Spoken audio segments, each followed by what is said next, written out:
isiniin qora har'a gaafii sadiin gaafadha viidiyoo kanarratti awwala kaafii xumuratti nama hunda isaatiin hordofee laalee naa deebisee badhaasa isinii kenna waa sadii asirratti dalaga har'a miidhaa parmii warra dibachuuf deemuu fi dibateellee jiru jechuudha.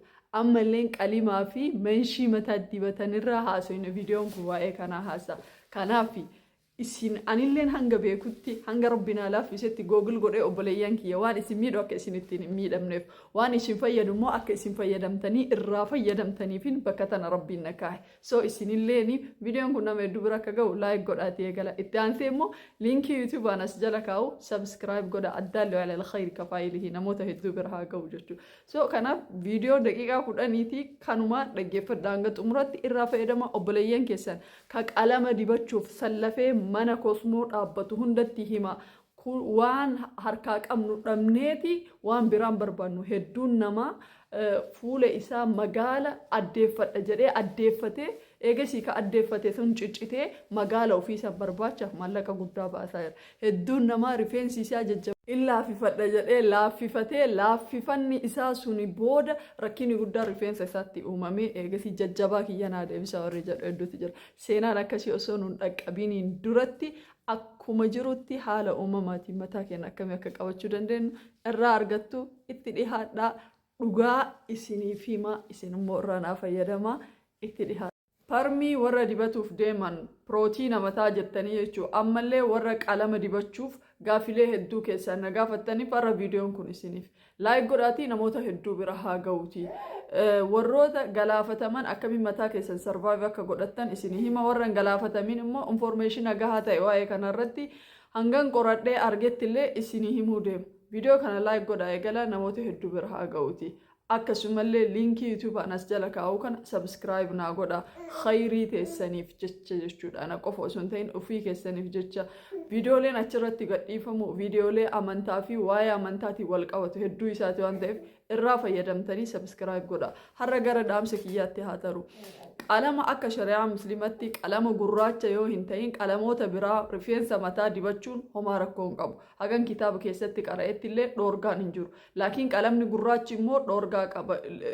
Qalamni gurraachi warra mataan keessan arrii qabu arrii san dhoysuuf jecha qalama gurraacha dibachuun haram akka shari'aa muslimatti illee dhoorgaadha. Kanaan alatti garuu qalama bargandii haa ta'u, burtukaana haa ta'u, kalariilee qaysirii haa ta'u, kalariilee hedduu dibachuun homaa rakkoo hin qabu akka shari'aatti. Laakiin garuu mataa rifeensa firee takka mul'isanii qaccee mul'isanii wartuu walqixa akka shari'aa keenyatti argisiisuun faccimo yatakalakkala dhoorgaadhallee.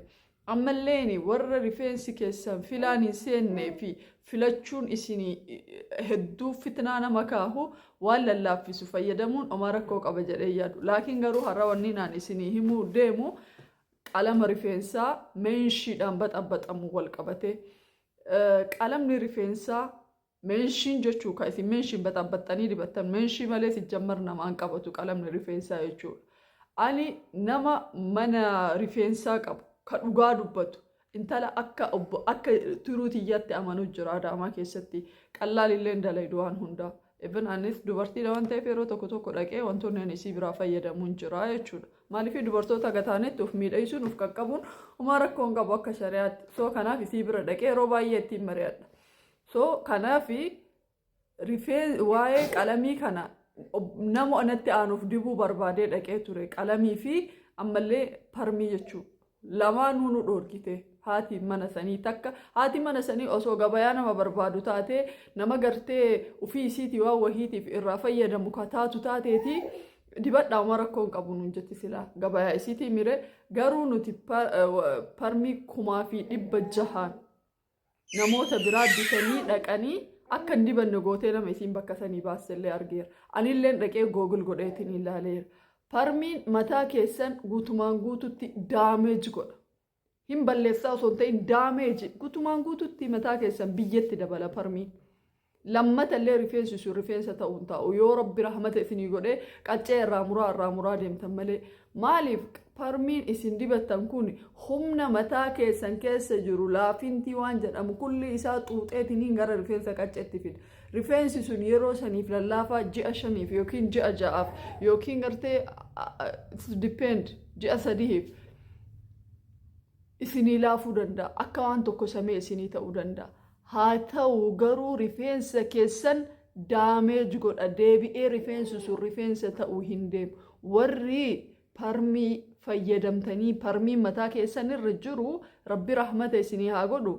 Qibaatii kokonaatii fayyadama. Takka bishaan itti deddeebi'aatii dhiqadha. Bishaan irraan fagaatina torbaan akka ofirran tursiisu. Maaliif jennaan kosh jedhee akkana caccabaa bullaahaa isinirraa yaa. Warri parmiin kun amala isaatti zuurii awwalaa akka malee sii tolcha.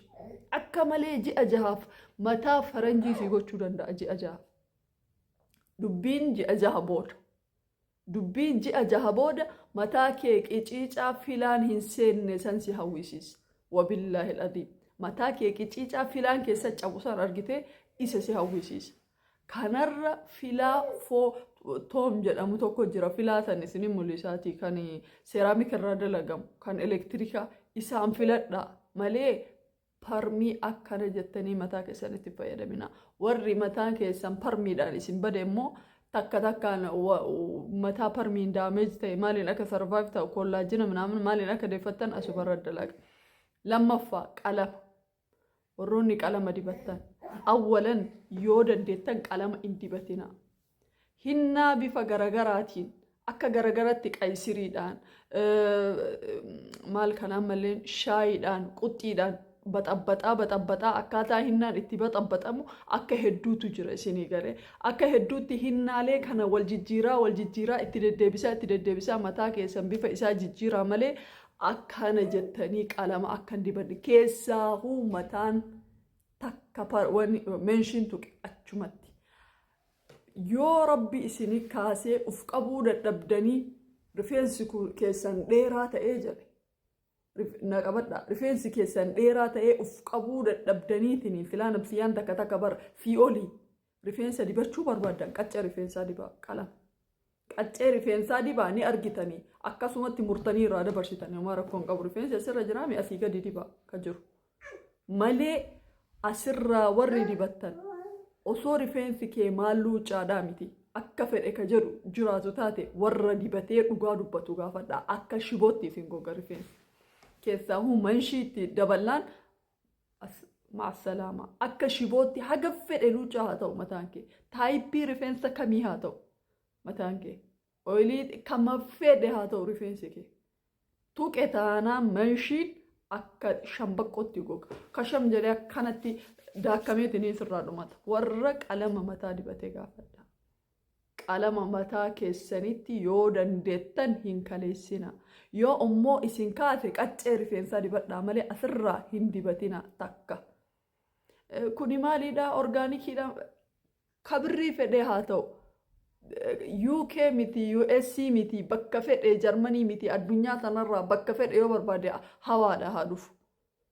Any type of hair coloring rifeensa mataa keessaahuu rifeensi kenna in balleessa.